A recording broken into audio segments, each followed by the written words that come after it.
Hi, I'm grateful to get the opportunity to share the beliefs of two great craftsmen here, one my father and one a poet that he admires so much. I must add that these are not my thoughts, but the analysis that my father provides of a poet that he admires and the perspective that he developed. The poet is, of course, Seamus Heaney, and the analysis is that of David Foreword OBE. It's his words that will follow. Death of a Naturalist, published by Faber in 1966, is Seamus Heaney's inaugural collection. These early poems demonstrate accessibility, vitality and talent. Subsequent collections over more than half a century will confirm Heaney's place at the top of the Premier League of poets writing in English. The textual commentaries that follow seek to tease out what Heaney's poems are intimating in Death of a Naturalist. Of course, the poet's message will have started life as an essentially a personal one, not intended primarily for his reader.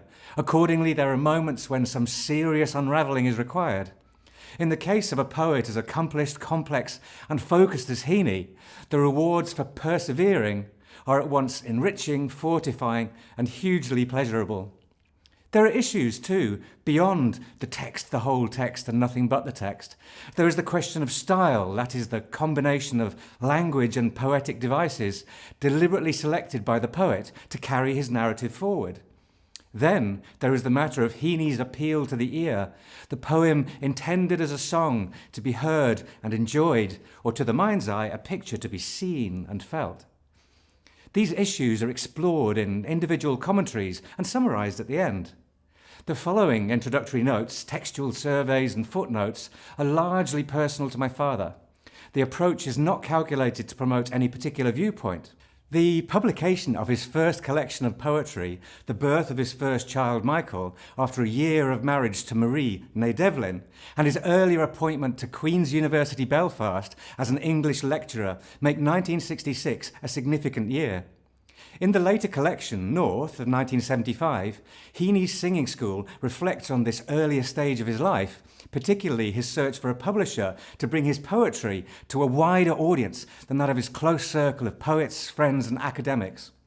Then Belfast, then Barclays, his two uns are sophisticated, dabbling in verses till they have become a life, from bulky envelopes arriving in vacation time to slim volumes dispatched with the author's compliments. The success of that search was to result in the publication of Death of a Naturalist in 1966. First approached by Faber in 1965, Heaney agreed to provide a manuscript. He was encouraged to concentrate on the things that he knew, for example, around his first family home at Mossbourne. The subjects and settings he chose are reviewed following the commentaries in Afterthoughts. The achievements of this and subsequent collections would lead Heaney to increasing celebrity and national and international prizes, including the Nobel Prize for Literature.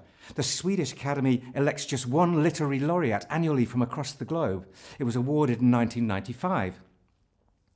Heaney's main concern at this early stage, one realises, has less to do with winning prizes and more to do with expressing his loves, his interests, his feelings and preoccupations in as perfect a range of poetic forms as he can develop. To achieve this, Heaney experiments with a wide variety of formats and rhyme schemes in his first collection. These are summarised at the end.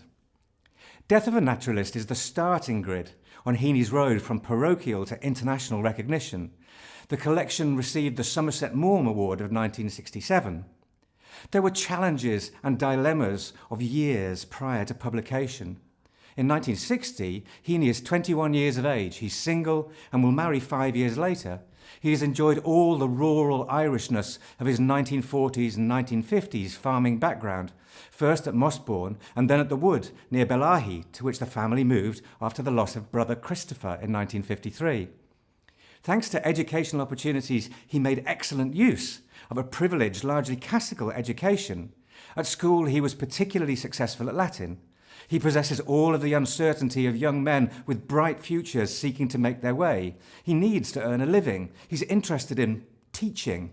He has broken tradition by entering a different world from that of his rural farming background.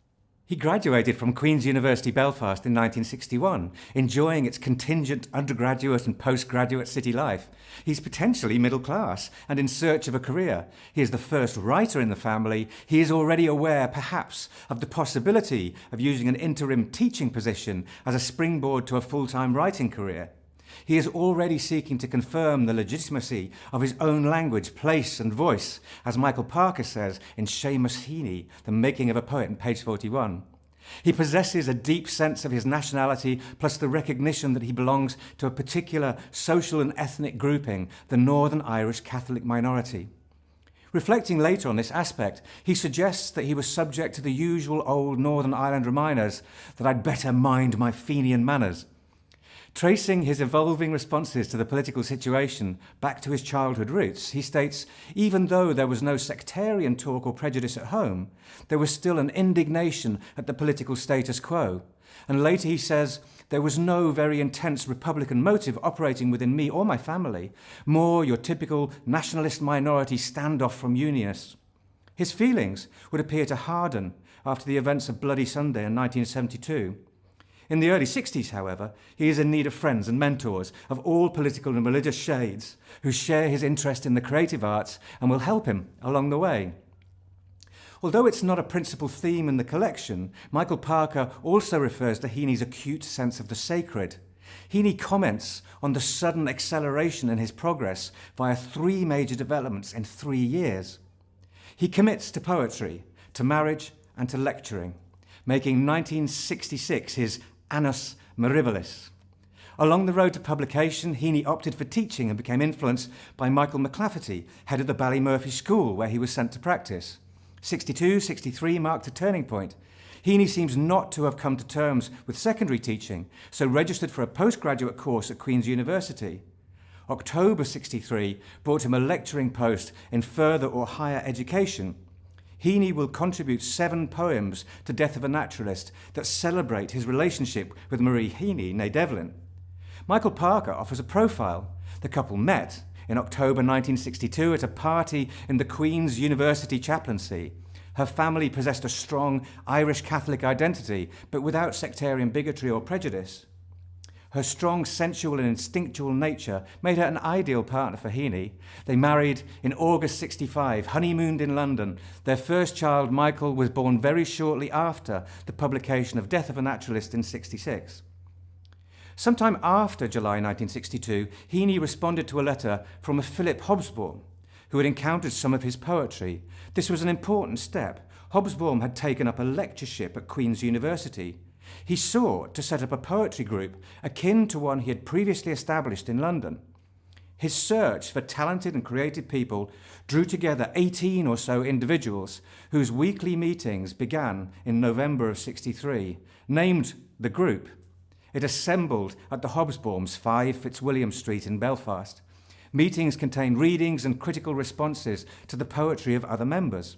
This brought Heaney his first exposure to sharp and even envious poetic minds and offered him lessons in trust.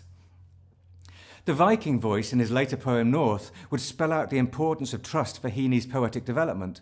Fellow group member Michael Longley judged these first poems basic. An archive of group sheets records the dating of various Heaney poems of the period. The group brought acquaintance and friendship with Irish Protestant voices, such as Michael and Edna Longley, not previously part of his upbringing. His wider circle of contacts came to include other creative artists, for example, the Irish surrealist painter Colin Middleton, to whom In Small Townlands is dedicated.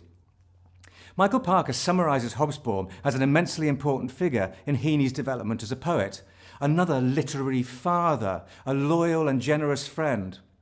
As a result of literary contacts in London made via Hobsbawm, 3 Heaney poems were accepted by the New Statesman in December of 64. As a result, Faber and Faber requested a manuscript, but felt that what Heaney sent them was a bit light for a book.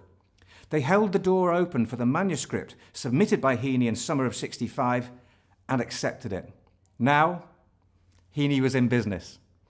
Thanks for watching, and please do enjoy the rest of the series.